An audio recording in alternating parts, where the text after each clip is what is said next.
کلیپ 5 اسمشو که میشنوی یا ظاهرشو که میبینی متوجه میشی که قراره به یه جا وصل بشه.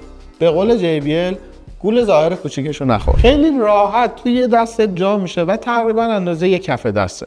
285 گرم وزنشه. واسه همین اگه یک کوهنورد باشی و وزن چیزی که حمل میکنی یا سایزش خیلی برات اهمیت داشته باشه، میتونی این اسپیکر کوچیک و سبک و راحت به کوله پشتیت اضافه بکنی و به واسطه این جایی که داره حتی آویزون بکنی.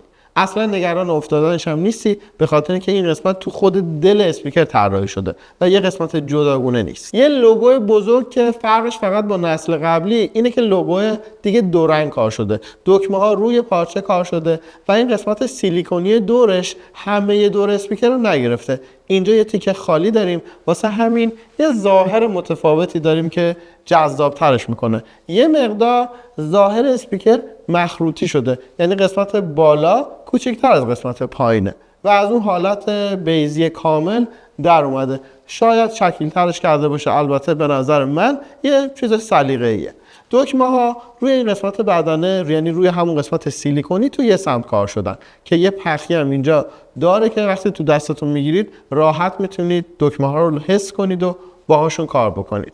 گیج یا نمایشگر در واقع شارژ این قسمت بالایی هست که با تغییر رنگ به شما کمک میکنه بفهمید تو چه وضعیتی از نظر شارژ. یکی از اتفاقات مهمی که افتاده این سیلیکونی پشتشه که این بار خیلی ضخیم‌تر و مقاوم‌تر و در واقع جوندارتر تو دل اسپیکر کار شدن.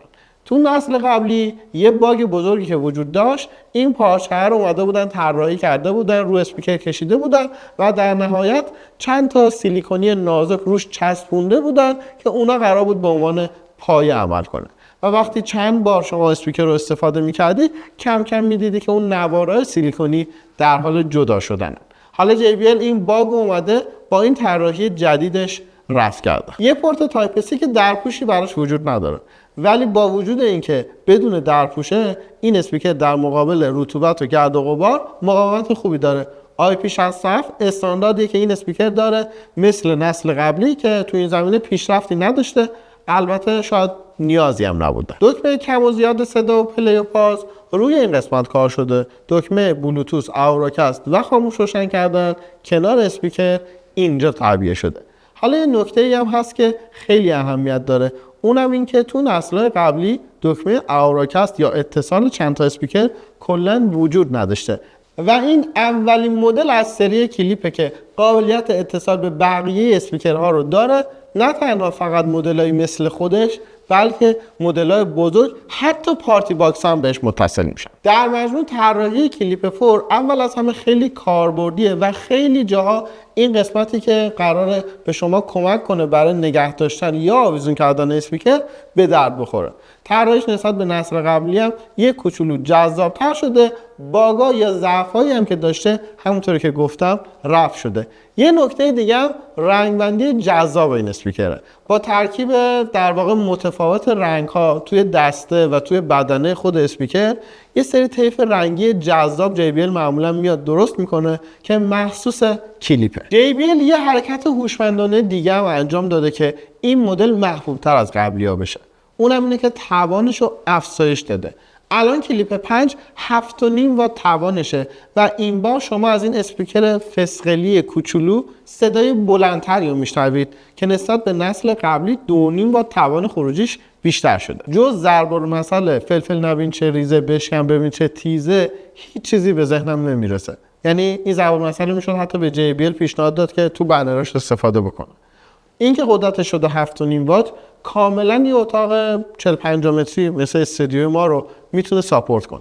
با فرض بر اینکه حتما بیرون از محیط بسته صدا ولومش کمی پخش میشه و در واقع ولومش میاد پایین، این اسپیکر میتونه حتی یه جمع 4-5 نفره رو که کنار هم نزدیک نشستن، مثلا یه توی کمپی، توی چادری ساپورت بکنه و با ولوم خیلی مناسب براشون موزیک پخش بکنه. به نظرم درسته که کوچیکه ولی واقعا از نظر بلندی صدا عجیب و غریب. حالا میرسیم راجع به کیفیتش صحبت کنیم.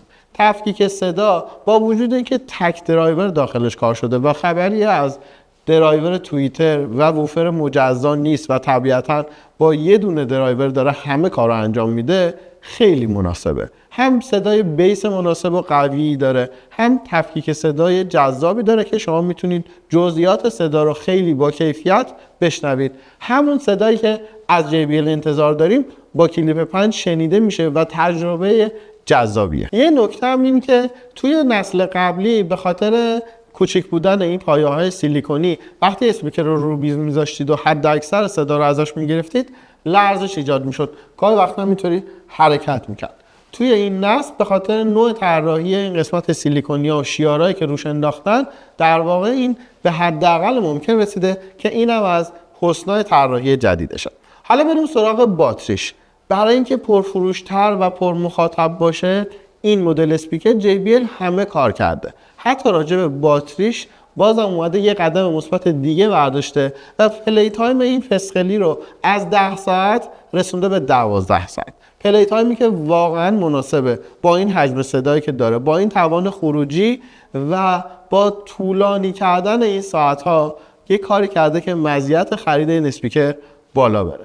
تقریبا 3 ساعت طول میکشه که فول شارژ بشه که طبق معمول زمان زیادیه و من تنها ایرادی که راجع به باتریش میتونم بگیرم همینه. توی اپلیکیشن یه قابلیتی داره به اسم پلی تایم بوست که میتونید اون رو روشن بکنید تا در واقع با خاموش کردن اکولایزر و تنظیم اتوماتیک حد اکثر پلی تایم 12 ساعته رو برای شما داشته باشه. اشتباه نگفتم، اپلیکیشن اولین باریه که توی خانواده کلیپ دیگه وجود داره و شما میتونید اسپیکرتون رو به اپلیکیشن متصل کنید و از داخل اون اکولایزر و بقیه تنظیمات رو داشته باشید. تو مدل های قبلی نمیشد که JBL Go و JBL کلیپ رو به اپلیکیشن متصل کرد، اما الان تو نسل جدید JBL پورتیبل حتی کلیپ رو میتونید که وصل کنید بهش و داخل اپلیکیشن قسمت اول همون اکولایزر همیشگی در دسترسه، میتونید کاستم وارد بشید، ادیت بکنید و هر جوری که دوست دارید صدا رو شخصی سازی بکنید. برمیگردیم تو قسمت قبل. پلی تایم بوست همون آپشنیه که برای طولانی کردن زمان پلی تایم به کار میره و با روشن کردنش اکولایزر همینطوری که میبینید خاموش میشه.